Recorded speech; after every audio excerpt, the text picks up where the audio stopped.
Hello, good morning, everyone. I'm Brian Desplinter. I'm working as a project lead innovation in groeninge. Groeninge is the largest hospital in Belgium. It's a general hospital, not a university hospital, but I have a background in biomedical science. I worked also as a lab technician and a scientist at Sanofi, where I did oncology research, and I combined that with maybe a typical work job. I also worked for Tomorrowland, one of the largest festivals in our country, and those two experiences, I combined it with my new role now in groeninge, where I work now 2.5 years. I will give this presentation together with Jurgen de Klerck from Proximus. Good morning, everyone. I'm Jurgen de Klerck. I'm a 5G expert at Proximus. I'm about 20 years in telco and IT, and Proximus is known in Belgium as the incumbent operator, so we're the biggest one. I think we have on mobile connection a market share about around 70%, and today we invest a lot in innovation. So we're going to present the 5G use cases we are developing together with us at groeninge and who we are actually using. So we're going to skip the what's 5G, the marketing slides, and we're going to show you today what we're actually doing with 5G. And we are doing this in groeninge, our hospital in Belgium. We are located in Kortrijk. Kortrijk is a city near to the coast in Belgium. We are between Bruges and Ghent, more common cities in Belgium that are known. Our hospital, we have 4,000 staff members, separated under volunteers, nurses, and clinicians. And we have 1,100 hospital beds in our hospital, to give some facts. And why are we investing in 5G, and also why we have an innovation department in our hospital? Because right now we see some challenges within our hospital, within our country, and for sure also in the European Union.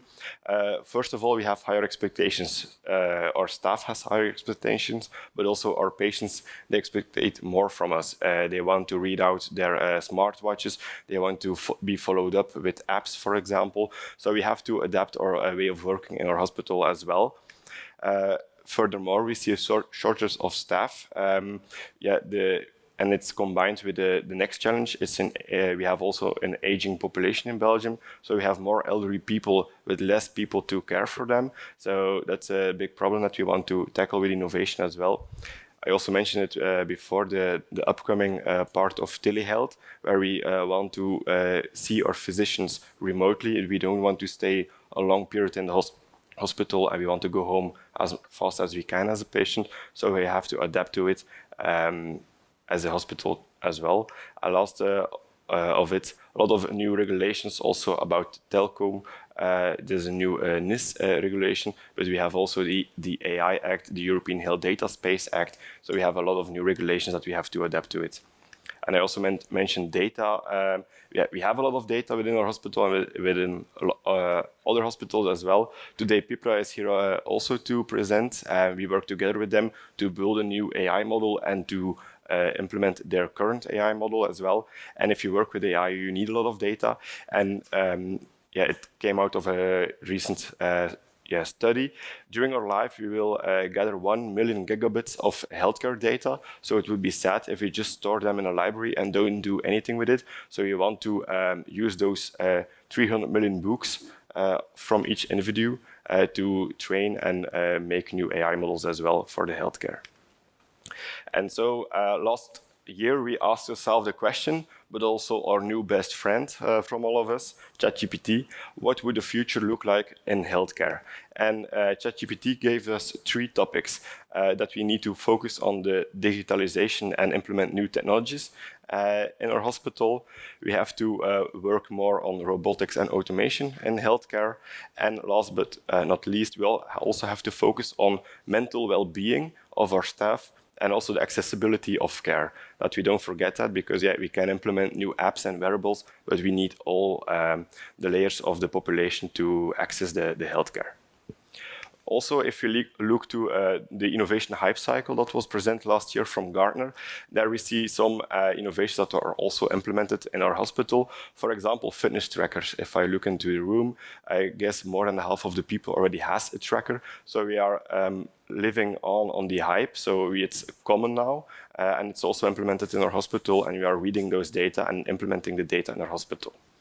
What is living up the hype and reaching almost the top? It's the uses of virtual reality within healthcare. A lot of our trainings that we are giving to our nurses and clinicians are now in VR, because we don't work any more with dolls or other employees that plays as a patient. No, we work with holograms, virtual patients. Our fire training is also in a virtual reality way. Some of our clinicians, they train robot surgery with VR glasses on. So we do a lot of virtual reality training within our hospital. And then we are here today talking about 5G. 5G is a new upcoming trend within healthcare. And yeah, 5G, we already knew it on our phone, but we see 5G in the hospital as an enabler for new innovations. So we need a private network of 5G in our hospital to facilitate our new innovations and our ideas in our hospital. But what 5G is and what the difference is between public and private 5G, then my colleague Jurgen will tell you more about it. So, in order to completely understand 5G, it might be handy to have a small look back. So, I'm not going to speak too much about 2G, that's from before my time. I start immediately with 3G. And if I ask to the people in the audience here, what is 3G? What's the first thing you say to me? It's an easy one. You're all smart people. What's 3G? Surf on a mobile data. For me, actually, if you ask me what is 3G, then I answer to you BlackBerry.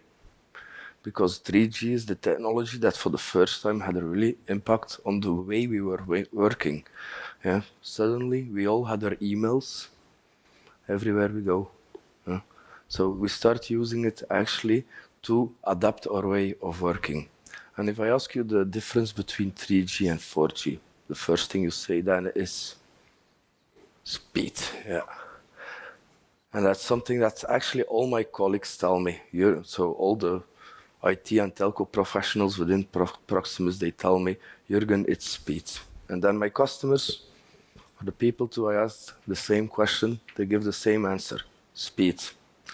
Well, I was talking to a CIO of a financial institution, ING, quite a big one, and he told me, well, Jurgen, 4G is the technology that changed my business. 4G is the technology that made it possible to close all my small bank offices, all my small financial offices, and to replace them with an app. People don't go there anymore. People take their loans on an app. And that's actually the way we look to 5G. Because if I'm going to ask you the difference between 4G and 5G, you might say again, it's faster. And it's true, 5G is an enhanced mobile network. Today we've got download speeds up to 1.7 gigabits a second, so 10 times faster than 4G. It's a low latency network, so low latency means actually today we're on 10 milliseconds, so actually the response time between the applications is almost immediately. And it's a network that provides massive connectivity, and that's an important one, because with 5G, we will be able to connect 1 million devices per square kilometer. And my experience has learned me, if we can connect 1 million devices, we will connect 1 million devices. Brian already talked about fitness trackers. So today we've got smartwatches. We've got, Apple has a lot of them, but we also have heart measured devices. When we go running, we use other kind of tools. So we're going to start connecting more and more devices to the network. And then the third capability is network slicing. And this is a tool we already use. It provides quality of service on our network for certain applications. So the first use case we've done, and for some hospitals this is quite innovative, we've doing this one since 3 years, is a connected ambulance, giving priority on data to ambulances, connecting the ambulances with the traffic lights, because it does not make any sense that ambulances still drive through red lights. The lights need to know there's an ambulance coming. It needs to become green up front. So that's where we use network slicing for. So we all know a telco operator as Proximus, and in Germany it's Vodafone, as a public operator. The opposite of a public network is a private network, because now, me as Proximus, we having all the data, it's us who are deciding the quality of service profiles. But for a hospital, it's them who wants to decide. And the first solution we have is a network in a box solution, and that's actually the one we're building at AZ Groeningen. And it actually means normally all data comes when you use your mobile phone. You start the call, what happens? Well, you connect with your mobile phone to our antenna. The data, once it's on the antenna, comes to me as an operator. So I'm end-to-end owner of the data. I know who you call, when you call, how long you call, when you serve, even where you serve, to what you serve, and I'm end-to-end owner of your data. We've just seen that one person will collect 1 million of data, 1 million of gigabytes on data, just medical data on his own. You don't want an operator to control all that data. You want to be in control of your own data. The second solution we built is we're going to connect the private network from the hospital with the public infrastructure. So all data that's happening on public infrastructure is going to reroute to the hospital. And then the third solution is a network slicing, is a nationwide solution. So to make this very easy to understand, so I'm sorry for the people behind the camera, but I'm just gonna, I can spot here. So can I, yeah, oh, amazing. So normally this is the data flow that your mobile phone takes. So you go from, you connect with the antenna, all data comes here at me, Proximus, and it goes back to the antenna and to your mobile phone. What we're doing at AZ Groeningen is, Brian, can you just move a bit? Thank you. Oh, I see. So we've built an indoor coverage system where we have 4G and 5G antennas. All data that's happening in the hospital actually comes to the private core of AZ Groeningen. To support all use cases, we've built it, and we're going to show you the use cases just after this technical explanation. We've built a private cloud here where we have our AI server. So it's an AI server with NVIDIA GPU where all applications are running local. And the reason I want to let it run local and the reasons why I need private network next to security is to have the maximum capabilities of 5G. So I don't know if you ever tried headsets, virtual reality headsets. Some of you have. Yeah. I've tried it as well, and me as an IT expert or as a digital, a digital lover, have to say it's amazing. Well, in my experience, I hate it. I hate those digital things. Why? Because I'm getting seasick of it. After 20 minutes, I need to take it off. I need to run to the toilet, and yeah, you can fill in the rest yourself. Good. So, and why is that? It's the latency. When the data happens at the hospital and it has to come to me, it has to travel far. And we always want faster internet. And you can do it by technology, 2G, 3G, 4G, 5G, later on 6G, but you can also do it by keeping it local.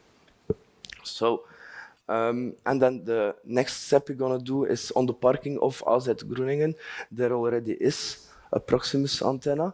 An outdoor antenna costs a lot of money. Well, AZ Groeningen don't need to foresee their own. We're just going to reuse ours.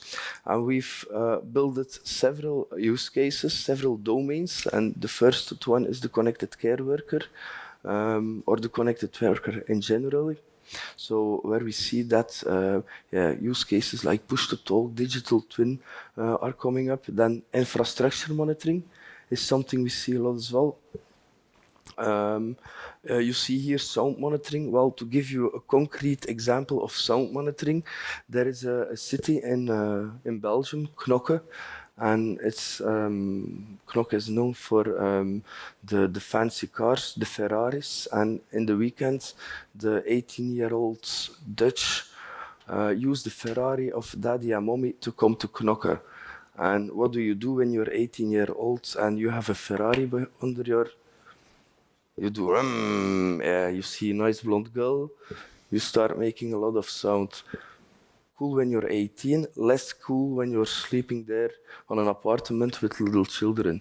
So we've installed sound monitorings connecting with 5G, who have AI on it, and they listen to the 18-year-olds as well. They recognize the car, Ferrari F350, BMW, whatever, Audi, whatever, and we send those data directly to the police so they can come. They know already which car, and we use the cameras as well, so they actually already know which license plate is fooling around with mommy and daddy's car. AGVs, we use a lot of them as well.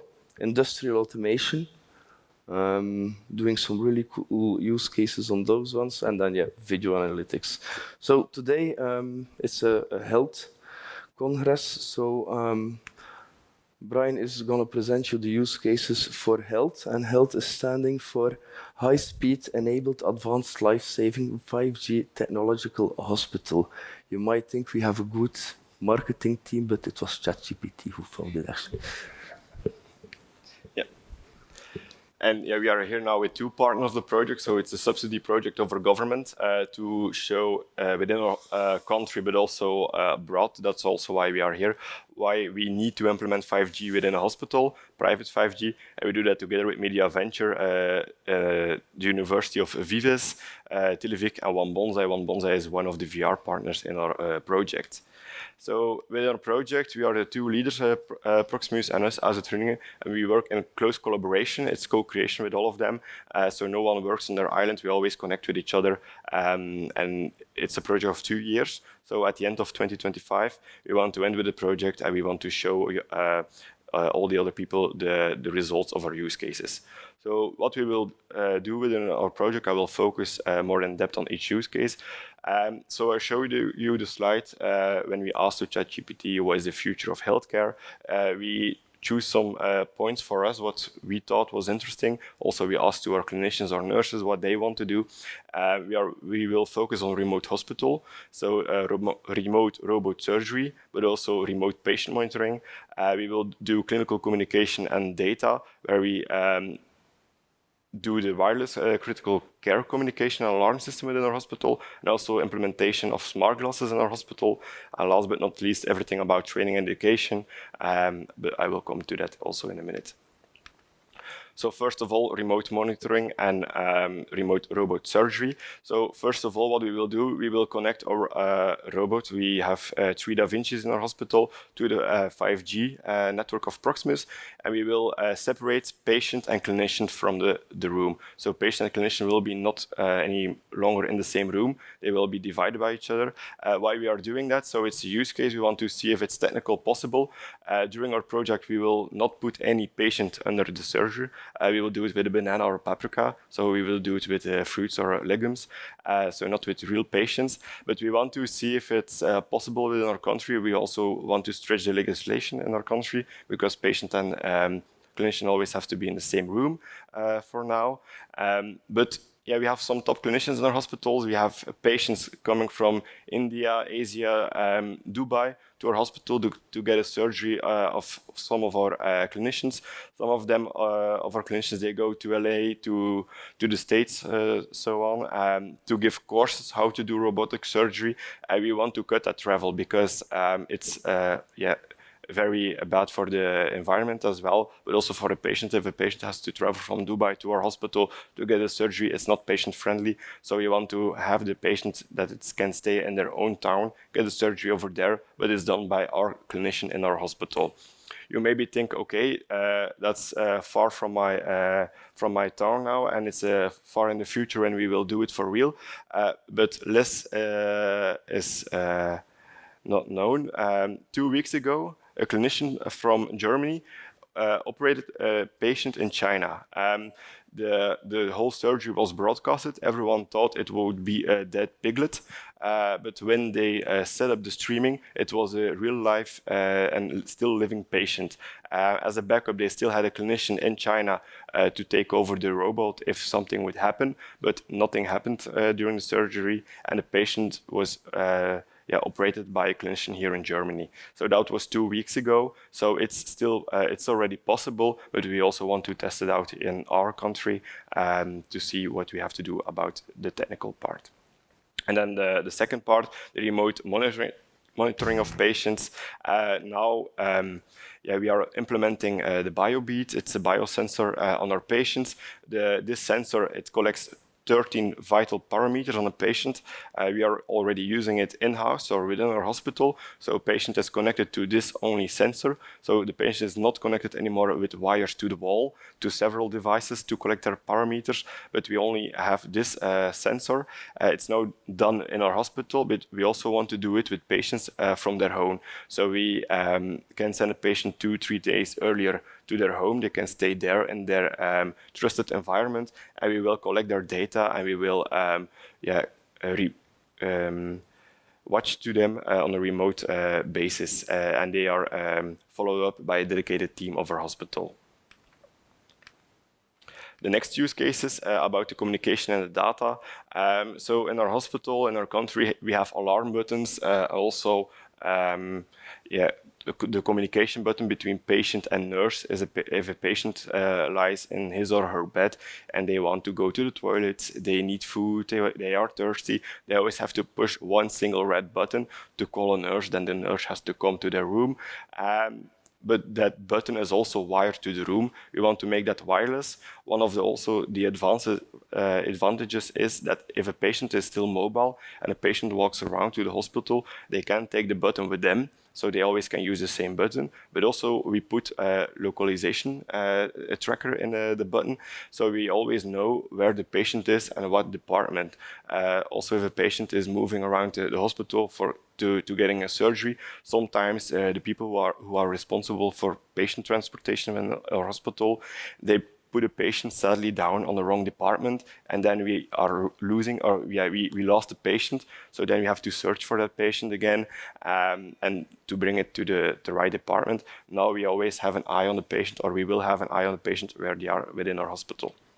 And then also the communication. You see a picture here of a clinician with the smart glasses. That's the type of smart glasses that we want to implement. Jurgen also talked about the remote ambulance, and we also want to implement it over there. So if a patient comes to the hospital with the ambulance, we already can do a pre-check with a smart glass, for example. We are also working together with an older startup in an older project as well. It's a startup that made an AI video case.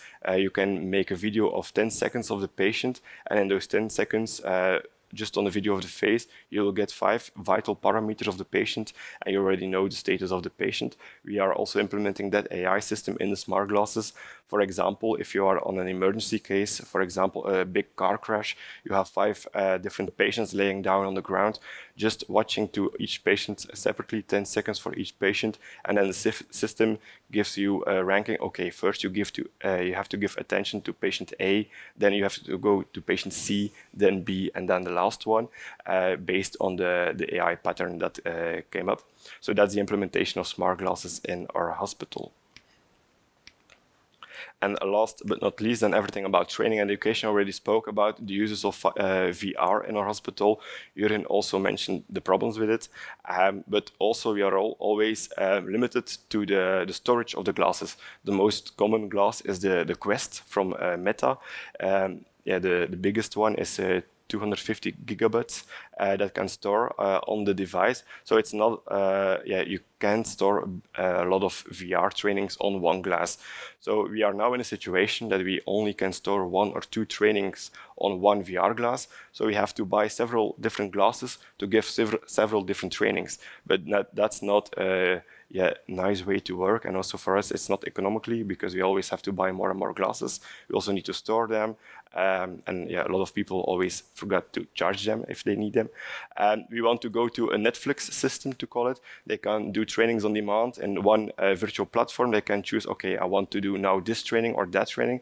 And they stream that training on the VR glasses. And to do that, we also need 5G and a low latency because those trainings will be stored on our own core and data server in the hospital, and everything will be streamed real time to the glasses. But what we will do as well, quickly skip that one. What we will do as well is actually everything about de-escalation, because we see a lot of aggression in our hospital. Sadly enough, it's aggression against nurses and clinicians from patients. Most of the time it's during night shift or in the weekends when the patients are intoxicated by alcohol or drugs. Every year we give trainings to our clinicians and nurses how to de-escalate an aggressive patient, but it's always with actors. Those trainings takes a lot of time. We have to hire those actors. It costs a lot for us as hospital as well, and it's only 1 or 2 times a year, so it's not on demand. So if a new colleague starts after the training, they have to wait a lot of time before they can do the training. So we are now building, together with One Bonsai, virtual avatars, virtual patients, and during the coffee time, for example, if we talk to each other, everything feels natural. It feels smooth. If I say something to you, for example, you will knock, you will give some reaction. But if you do it right now with an avatar, if you talk to it, like maybe some of you still or played The Sims in the past, you can't interact with them. You always have to take control of them. But now with those VR avatars connected to an Gen AI system, it will feel, I already did a demo some weeks ago, it feels like a real person that you are speaking to. It's very strange in your head. It felt strange to me as well. I spoke to an avatar and the avatar knocked to me. It replied to me. Sometimes I was still talking, it was already answering to me. So it really reacts on what you say, but also on your behavior, because it's very important in de-escalation training, how you speak, but also how you react to that patient. If you talk slowly, if you have an open gesture or closed gesture, and that avatar also sees how you stand before it, and it will react on what you do. So that's a big improvement and a big milestone in the project, and it already got a lot of attention. The partner who is building the virtual patient has to go to Dubai to a congress as well to demonstrate it, because they also want to use it for other trainings. And just one mouse click, you can change it from a man to female. Also a patient with wounds, a sick patient or a less sick patient. So you can change a lot to that. What we will build as well, now we give the Vision Pro as an example, but it can be used as on the HoloLens, for example, as well from Microsoft. We want to use facial recognition of the patients, and our clinician can wear an AR glasses, look to a patient, and the most recent DICOM file, so the radiology file, will pop up and give a 3D view of that file. For example, if I was a patient, I fell down with my bicycle, I broke my elbow. Right now they always have to look to the scan of my elbow on their PC. But it's a 3D image that we watch on a 2D interface. So it's a little bit sad that all those data that we collect got lost. So now we are building an AR or an MR assistant for our clinicians. It was also asked to them, because now also they need to scroll to the 3D file to see the different layers.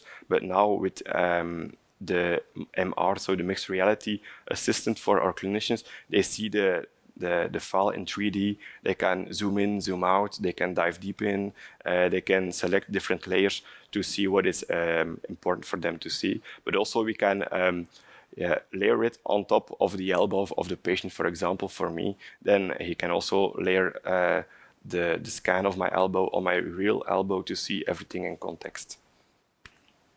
So that's the last use case of the project. And then we have a third pillar of our project as well, and Jurgen will explain that. The third pillar, and I it won't take so many times, so you're free to go very soon. But the third pillar is actually our Fab Lab. So Brian was talking about co-creation, and we as telco operator, and it's not only Proximus, it's everywhere in Europe and even in the world, we have a legacy of connectivity. And we have a history of being best in everything we do, because telco operators used to have and still are financially strong players, but we did everything ourselves. But today we see that all technology comes so fast, we can't do everything ourselves anymore. We need the help of startups, of scale-ups, and that's why I honestly believe that co-creation is key. It's key in these use cases.